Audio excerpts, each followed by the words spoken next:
Hello everyone, সবাই কেমন আছো? আশা করছি সবাই খুব ভালো আছো আর আমিও ভালো আছি।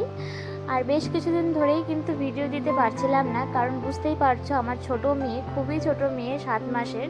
তো মেয়েকে সামলে ভিডিও করে ওঠা সবসময় পসিবল হয় না। তো আমি আবারও চলে এসেছি। আর সকালের দিকে দেখো, কালকে রাত্রি থেকে এরকম ঝড় বৃষ্টি হচ্ছে। তারপরে এই যে আমি চলে এসেছি রান্নাঘরে, আর এই সেটগুলো আমি মেজে নিচ্ছি, কারণ যে কাজ করে সে কিন্তু কাজ করতে এসেছিলো, কিন্তু তাকে আমি আর মাজতে দিইনি, কারণ এর আগে এরকম অনেক কাপ প্লেটের সেট ভেঙে দিয়েছে।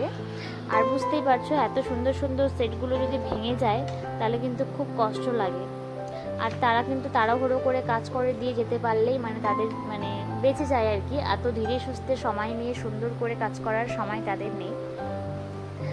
তো তারপর দেখো, আমি এখানে চা বসিয়ে দিয়েছি, আর চা খাওয়ার পর কিন্তু ভাত বসিয়ে দিয়েছিলাম, আর আমার এখানে ভাত করা হয়েও গেছে।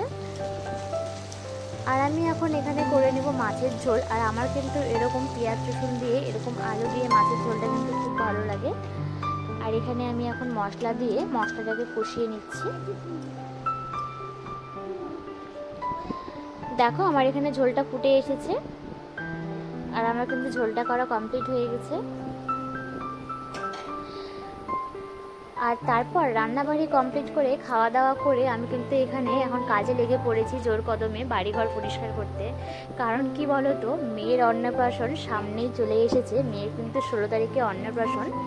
তো তার জন্য একটু বাড়ি ঘরগুলো পরিষ্কার করা, একটু বাজারঘাট করা, এই সমস্ত কিছুতে একটু ব্যস্ত হয়ে পড়েছি। তো দেখো, আমি কিন্তু ডাইনিং রুম, তারপরে সমস্ত ঘর ভালো করে ঝেড়ে নিয়েছি। আর তারপর মেয়ের কিছু জামা কাপড় ছিল, কাঁথা ছিল, সেগুলো আমি ধুয়ে নিলাম। আর পরের দিকে দেখতেই পাচ্ছ, ওয়েদারটা এত ভালো হয়ে গেছিলো, কিছু বলার নেই। খুব রোদ উঠে গেছিলো, তাকানো যাচ্ছিল না, দেখে বুঝতেই পারছো হয়তো। তো তার জন্য দেখো, যাই হোক, জামা কাপড়গুলো তাড়াতাড়ি করে ধুয়ে দিয়ে আমি এই যে ছাদে মেলতে চলে এসেছি। আর মেয়ের অন্নপ্রাশন চলে এসেছে, সেটা নিয়ে কিন্তু খুবই এক্সাইটেড। বুঝতেই পারছো, অন্নপ্রাশন বলে কথা, আর নিজের মেয়ের অন্নপ্রাশন বলে কথা, এক্সাইটেড তো হতেই হবে। মা এক্সাইটেড হবে না তো কে এক্সাইটেড হবে বলো? তো সেটা নিয়ে এক্সাইটেড আছি, কেমন কি সাজবো না সাজবো, কেমন কি হবে, এগুলোই আর কি। তো তারপর দেখো, স্নান করার পর আমি কিন্তু চলে এসেছি ঠাকুর ঘরে। পুজো দেওয়া কিন্তু আগেই হয়ে গেছে, মা দিয়ে দিয়েছিল। আমি স্নান করার পর ঠাকুর ঘরে ঢুকি, প্রণাম করে নিচ্ছি। তো তারপর দেখো, গুনগুন কিন্তু ঘুম থেকে উঠে পড়েছে। ঘুমিয়ে গেছে সোনাই?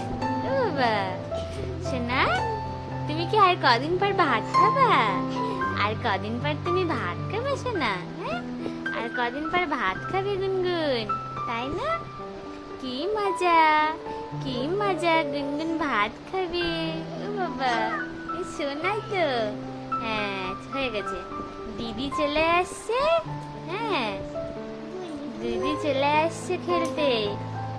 ওই যে, ইস ইস, কত আদর, কত আদর, কত আদর। হ্যাঁ, না না না, কি কি কি কি।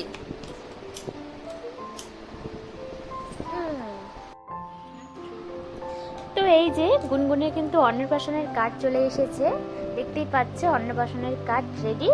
আর এই যে গুনগুনের পিপি কিন্তু কার্ডগুলোকে একটা একটা করে খামে ঢোকানোর কাজে ব্যস্ত হয়ে পড়েছে।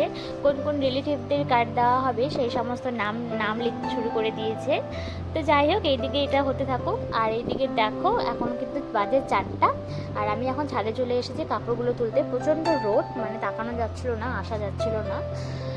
তো আরও কিন্তু ছাদে প্রচুর কাপড় ছিল, যে কাজ করে সে কিন্তু সকালে কাপড় ধুয়ে সকালবেলা ছাদে নেড়ে দিয়েছিল। আমি শুধু পরের দিকে যে গুনগুনের যে সমস্ত কাপড় সেগুলোই নেড়ে দিয়েছিলাম। তো দেখো, প্রচুর কাপড়। তো আজকের ভিডিওটা এখানে শেষ করছি। তো সবাই অবশ্যই পাশে থেকো। টাটা।